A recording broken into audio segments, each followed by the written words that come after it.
আসসালামু আলাইকুম। Business mirror টেলিভিশনের বিজনেস এটিকেট সিরিজের আজকের এপিসোডে স্বাগত জানাই। আমি সালাউদ্দিন আহমেদ।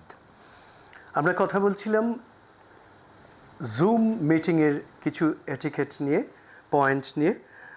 তো আজকে বাকি পয়েন্টের মধ্যে যেটা রয়েছে, প্রথমেই রয়েছে যে আপনার চারপাশে কী থাকবে। আপনার যেটা বলেছি ব্যাকগ্রাউন্ড, তো ব্যাকগ্রাউন্ডটার যে অংশগুলো, এলিমেন্টস কী হতে পারে। মূল কথা একটা পরিচ্ছন্ন সিম্পল একটা ব্যাকগ্রাউন্ড কিন্তু রাখতে হবে। আবার খুবই খুবই সিম্পল না, মোটামুটি প্রফেশনাল একটা যেন একটা ব্যাকগ্রাউন্ড থাকে। দেয়ালটা থাকবে, পরিষ্কার দেয়াল থাকবে। একটা বইয়ের তাক থাকতে পারে, মন্দ হয় না। তবে সাবধান, খেয়াল রাখতে হবে যে ওখানে যেন কোনো আবার অনুপযুক্ত নামের বই এসে আবার শোভা দিতে না থাকে। সাবধান, অ্যাপ্রোপ্রিয়েট বইপত্র রাখতে হবে যদি শেলফ রাখেনি। আর একটা ছোট পটে মিষ্টি ছোট্ট পিচ্ছি একটা গাছ রাখতে পারেন, এটাও খুব মানে মায়াভরা একটা ব্যাপার। আবার যদি এগুলো আপনি কিছুই রাখতে না চান, তাহলে জুম নিজেই কিন্তু কিছু ভার্চুয়াল ব্যাকগ্রাউন্ডের ব্যবস্থা রাখে। তো সেই ক্ষেত্রে সেটা দেখাবেন। এবং আপনার পছন্দের কোনো আইটেম যদি মানে আপনার এমন যদি থাকে যে যেটা দেখানো উচিত নয়, সেটা সেই সময় ব্যাকগ্রাউন্ড আগেও বলেছি যে ব্লার করে দিতে পারেন। তবে ব্লার করবার ব্যাপারে যেটা আগেও বলা আছে যে এটা অ্যাপ্রোপ্রিয়েট কিনা সেটা দেখতে হবে। আপনার যে জুম মিটিংয়ের যে প্রসঙ্গ বা উদ্দেশ্য এগুলোর সঙ্গে যায় কিনা। লাইট, ক্যামেরা, অ্যাকশন, এটাও কিন্তু অন্য যে কোনো পারফরমেন্সের মতো বা যে কোনো প্রচারণার মতো এটাও কিন্তু তাই। আপনার প্রথমে লাইট থাকতে হবে এবং লাইটের চিন্তাটাই, লাইট নিয়ে ভাবনাটাই প্রথমে আসতে হবে।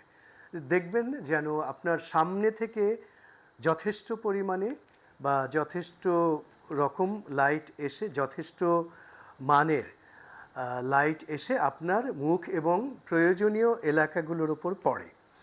পেছন থেকে কোনো লাইট যেন না আসে। পেছনে যদি কোনো পর্দা খোলা থাকে যেখান থেকে আলো আসছে, সেখানে আপনি পর্দাটা টেনে দিন যেন আপনাকে ওরকম ব্যাকলাইট মনে না হয়। আর আরেকটা হচ্ছে যে অন্যান্য সতর্কতাও কিন্তু থাকতে হবে। আপনার অ্যাকশনের সময় পোষা বেড়ালটা এসে মিউ মিউ করে ডেকে উঠলো, এটা মোটেই ভালো শোনাবে না। বা কুকুরটা এসে ঘেউ ঘেউ করলো, বা কেউ এসে ঘরের অন্য কেউ এসে দড়াম করে দরজাটা খুললেন, খটাস করে জানলা লাগালেন, এগুলো কোনোটাই আসলে ভালো শোনায় না। এই ব্যাপারগুলো আগে থেকেই আসলে বলে রাখবেন যে আপনি একটা জুম মিটিংয়ে বসবেন, যাতে করে অন্য সবাই সাবধান এবং সচেতন থাকেন। শোরগোলবিহীন জায়গা বাছাই করতে হবে, শান্ত নিরুপদ্রব জায়গা বেছে নেবেন এবং ওখানে দরজা খোলা বন্ধের শব্দ যেন না আসে, এবং এসি থাকলে এসিও যেন নয়েজি এসি না হয় সেইটি খেয়াল রাখতে হবে। এবং কোনো কোনো ক্ষেত্রে আপনার কোনো কথা বলতে গেলে বা পানি খেতে হলে যখনই প্রয়োজন হবে আপনি অ্যাপ্রোপ্রিয়েট ক্ষেত্রে মিউট করে নিয়ে তারপর কাজটা করবেন, যাতে করে মিটিংয়ের কোনো রকম অঙ্গহানি না ঘটে।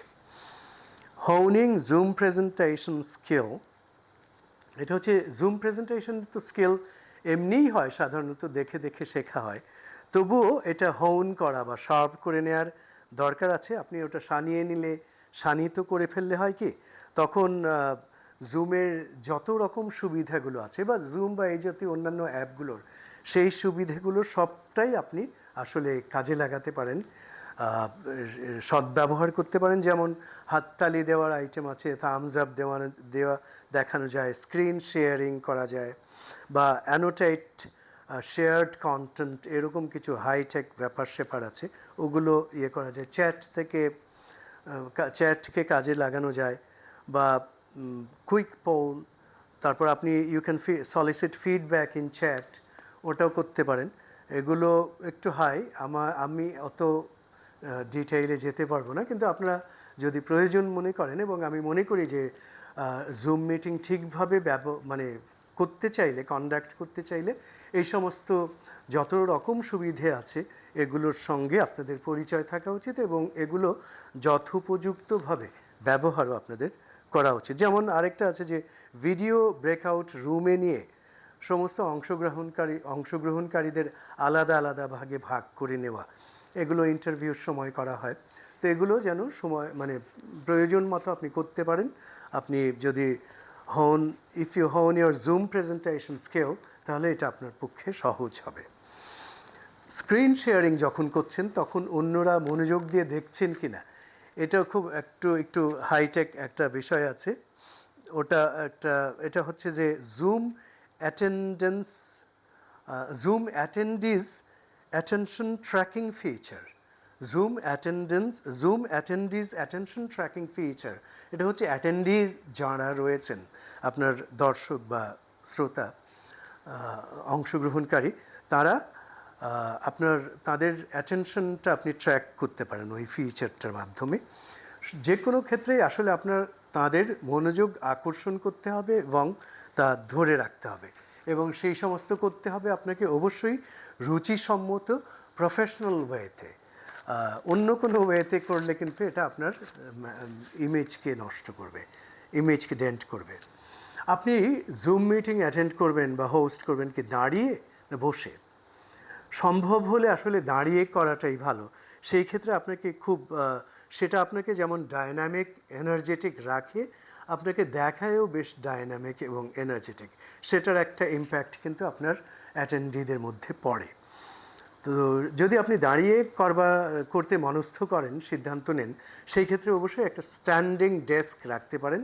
তাহলে আপনি অ্যাপ্রোপ্রিয়েটলি আপনার জিনিসপত্রগুলো রাখা বা হ্যান্ডেল করা এই কাজগুলো করতে পারেন। স্ট্যান্ডিং ডেস্ক এটা জরুরি।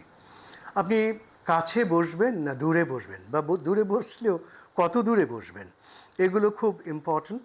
কারণ ক্যামেরার তো আওতা আছে, ফ্রেম আছে, আপনার কোমর বা বুক থেকেই আপনাকে দেখতে পাওয়া উচিত দর্শকদের। তাতে করেই আসলে বেশি ন্যাচারাল লাগে। আর অনেক সময় যখন দেখেন সামনাসামনি, তো আপনার অনেক রকম জেস্চার, বডি ল্যাঙ্গুয়েজ এগুলো দেখাতে হয়।